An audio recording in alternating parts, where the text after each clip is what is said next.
ഈ കുപ്പിയും ഇതിൻ്റെ കഥയും കേട്ട് കഴിഞ്ഞാൽ നിങ്ങൾ ഞെട്ടിപ്പോവും. കാരണം ഇതിനകത്ത് 2 പാമ്പും ഒരു തേളുമാണ്. ഇത് വിയറ്റ്നാമിൻ്റെ മദ്യമാണ്. വിയറ്റ്നാം, തായ്ലൻഡ് പോലുള്ള സ്ഥലത്തൊക്കെ ഉപയോഗിക്കുന്ന 2 പാമ്പ് ഒരു തേള്. ഇത് സ്നേക്ക് വൈൻ എന്നാണ് ഇതിന് പറയുന്നത്. ഇത് നമ്മളിവിടുത്തെ കുട്ടികളോട് പറഞ്ഞു കൊടുക്കാറുണ്ട്. പാമ്പിനെയൊക്കെ നമ്മൾ ദൈവമായിട്ടാണ് കാണുന്നത്. അതിൻ്റെ കാരണം നമ്മളൊരു ഭക്തിമൂത്തല്ല.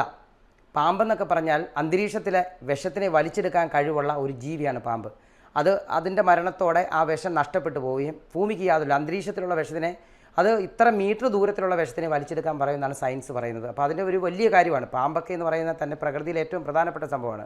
അതിനെയൊക്കെ നമ്മൾ ദൈവമായിട്ട് കാണുകയും അതിനെ സംരക്ഷിക്കുകയും ചെയ്യാൻ വേണ്ടിയാണ് ആ ഒരു കാലഘട്ടത്തിൽ അതിനെയൊക്കെ ദൈവമായിട്ട് കണ്ടത്. പക്ഷേ ഇതേപോലുള്ള രാജ്യങ്ങൾ ഇതിനെ ഇതേപോലെ മദ്യത്തിനകത്തിട്ടും ഇങ്ങനെയൊക്കെ കൊടുക്കുമ്പോൾ പുതിയ തലമുറയിലുള്ള കുട്ടികളോട് നമുക്ക് പഠിപ്പിക്കാൻ വേണ്ടി മാത്രമാണ് ഇങ്ങനൊരു സംഭവം ചെയ്യുന്നത്. ഇത് സ്നേക്ക് വൈൻ എന്നാണ് ഇതിനെ അറിയപ്പെടുന്നത്. നമ്മുടെ മ്യൂസിയത്തിലെ ഒത്തിരി പ്രത്യേകതയുണ്ട്.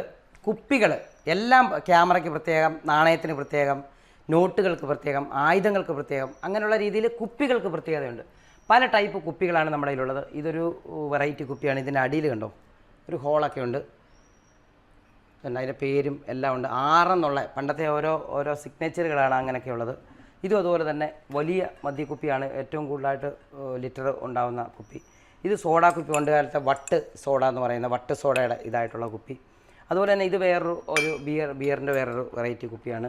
ഇതും അതുപോലെ തന്നെ ഒരു കുപ്പിയാണ്. ഇതിൻ്റെ അടിവശത്ത് തന്നെ ഇങ്ങനെ ഇതുണ്ട്. ഇതൊക്കെ ഒരു വെറൈറ്റിയാണ് ഈ കുപ്പികൾ. എല്ലാ കുപ്പികളും അങ്ങനെ വരാറില്ല. ഇത് മനുഷ്യൻ്റെ കൂട്ടുള്ള ഇത് കണ്ടോ അടപ്പ്, ഇതുമായിട്ട് ബന്ധപ്പെട്ട കുപ്പിയുണ്ട്. ഇത് നീല ടൈപ്പ്. ഈ നീല ടൈപ്പ് കുപ്പികളൊക്കെ വളരെ കുറവാണ്. ആ പഴയ കാലത്ത് മാത്രം ഇറങ്ങിയിട്ടുള്ള വളരെ കുറവായിട്ടുള്ള കുപ്പികളാണ്. ഇത് ക്രിസ്റ്റലാണ്. ക്രിസ്റ്റലായിട്ടുള്ള കുപ്പിയാണ്. ഇതെല്ലാം ക്രിസ്റ്റലാണ്. ഇത് ക്രിസ്റ്റലായിട്ടുള്ള കുപ്പിയാണ്. മെഡിസിനൊക്കെ സൂക്ഷിക്കാനായിട്ട് ഉപയോഗിച്ചാണ്. ഇത് ക്ലിപ്പ് സോഡ എന്ന് പറയും. ഇതേലത്തെ പുതിയത് വരുന്നുണ്ട്. ഇത് പഴയത് തന്നെയാണ്. ഇതൊരു പ്രത്യേക മെറ്റീരിയൽ തന്നെ ചെയ്തിരിക്കുന്നുണ്ട്. ഇങ്ങനെ തുറന്നിട്ട് യോബിൻ്റെ പുസ്തകത്തിലൊക്കെ നമ്മൾ ആ സിനിമ കാണുമ്പോൾ ഇതേലത്തെ കുപ്പി കാണാൻ പറ്റും. ഇത് അങ്ങനെയുള്ളൊരു കുപ്പിയാണ്. വട്ട് സോഡല്ല, വേറൊരു വെറൈറ്റി കുപ്പിയാണ് ഇത്. അതുപോലെ തന്നെ വെളിയിൽ നിന്ന് വന്ന ഒരു കുപ്പിയാണിത്. അതുപോലെ തന്നെ പിന്നെ കുപ്പികളുടെ എന്ന് പറയുമ്പോൾ ഇത് കണ്ടോ, ഇത് കത്തിയുടെ കൂട്ടിരിക്കുന്ന കുപ്പി. കത്തി പോലിരിക്കും. മദ്യക്കുപ്പി തന്നെ ഇത്. അതുപോലെ തന്നെ ഇത് പണ്ട് കാലത്ത് കുട്ടികൾ പാല് കുടിക്കാനായിട്ട്, ഇപ്പോൾ ഇവിടെ ഇങ്ങനെ ഒരു പരന്ന സാധനമുണ്ട്. അപ്പോൾ നെഞ്ചത്തോട്ട് ഇങ്ങനെ വെച്ചിട്ട് പാല് കുടിക്കാൻ വേണ്ടി ഉപയോഗിച്ചുകൊണ്ടിരുന്നതാണ്. അപ്പോൾ ഇത് മറിഞ്ഞു പോകത്തില്ല, കുപ്പി മറിഞ്ഞു പോകത്തില്ല. അപ്പോൾ ഇങ്ങനെ കിടന്നുകൊണ്ട് തന്നെ പാല് കുടിക്കാൻ വേണ്ടിയാണ് ഈ ഒരു ഷേപ്പിൽ പണ്ട് കുപ്പി ഇറക്കിയത്. അതിനകത്തെല്ലാം ഉണ്ട്. മെയ്ഡ് ഇൻ ജപ്പാൻ എന്നൊക്കെ എഴുതിയിട്ടുണ്ട്. Made in Japan. അപ്പോൾ അങ്ങനൊരു കുപ്പിയാണിത്. അതുപോലെ തന്നെ ഇത് ഈഗിളിൻ്റെ ഒരു കുപ്പി, മദ്യക്കുപ്പി. ഈഗിളിൻ്റെ മദ്യക്കുപ്പിയാണ് ഇത് കാണുന്നത്. ഇതെല്ലാം ചെറിയ കുപ്പികളെല്ലാം അത്യാവശ്യം മെഡിസിൻ എല്ലാം സൂക്ഷിക്കുന്ന ഒരു സാധനമാണ്. ഇനി നമ്മൾ വലിയ കുപ്പിയിലേക്ക് വരാം. ഇതെല്ലാം ഊതി വീർപ്പിച്ച കുപ്പിയാണ്. പണ്ട് കാലത്ത് ഞാൻ ആദ്യ വീഡിയോ ഒക്കെ ഇറങ്ങുന്ന സമയത്ത് ഊതി വീർപ്പിക്കുന്ന കുപ്പി എന്ന് പറഞ്ഞാൽ നമ്മളെ കളിയാക്കുമായിരുന്നു. പക്ഷേ പിന്നൊരു വീഡിയോ വന്നു.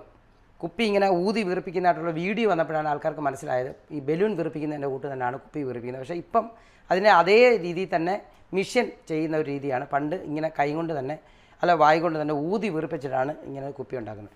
അതുപോലെ ആ ഒരു കുപ്പിയാണ് ഇത്. കുപ്പിയിൽ തന്നെ പണ്ട് കാലത്ത് ഞാൻ ചെയ്തൊരു സാധനമാണ്. പണ്ട് സമയം കിട്ടുമ്പോൾ ചെയ്യുന്നൊരു സാധനമായിരുന്നു. ചവണ കൊണ്ട് കുപ്പി പൊട്ടിക്കാതെ ഇങ്ങനെയുള്ള പീസ് വർക്കുകൾ ചെയ്ത് കുറേ വെറൈറ്റി വർക്കുകൾ ഞാൻ ചെയ്തിട്ടുണ്ടായിരുന്നു. അപ്പം അങ്ങനെയുള്ളൊരു വർക്കാണിത്. ഇതിനകത്തൊരു കപ്പലാണുള്ളത്. കുപ്പി പൊട്ടിക്കാതെ ചെയ്തതാണ്. അതുപോലെ തന്നെ ഒരു താജ്മഹാലിൻ്റെ തന്നെ അവതരിപ്പുണ്ട്. അതും ആ ഒരു രീതിയിൽ തന്നെ ചെയ്തതാണ്. ഇത് കാതുള്ള കുപ്പിയാണിത്. കാതെന്ന് പറഞ്ഞാൽ ഇത്രയും വെയിറ്റ് ഈ കാതിൽ പൊക്കിയെടുക്കാൻ പറ്റും. ആ രീതിയിൽ തന്നെ പണ്ട് കാലത്ത് ചെയ്ത കുപ്പിയാണ്. കുപ്പിയുടെ തന്നെ കുറേ ഇനിയുണ്ട് കുപ്പി കാണാനുള്ളത്. ഒരു 1-2 എപ്പിസോഡ് തന്നെ കുപ്പി തന്നെ ചെയ്യാനുള്ള സംഭവം തന്നെ. കൂടുതൽ വാർത്തകളും വിശേഷങ്ങളും നിങ്ങളിലേക്കെത്താൻ ABC TV സബ്സ്ക്രൈബ് ചെയ്യുക, ബെൽ ബട്ടൺ അമർത്തുക.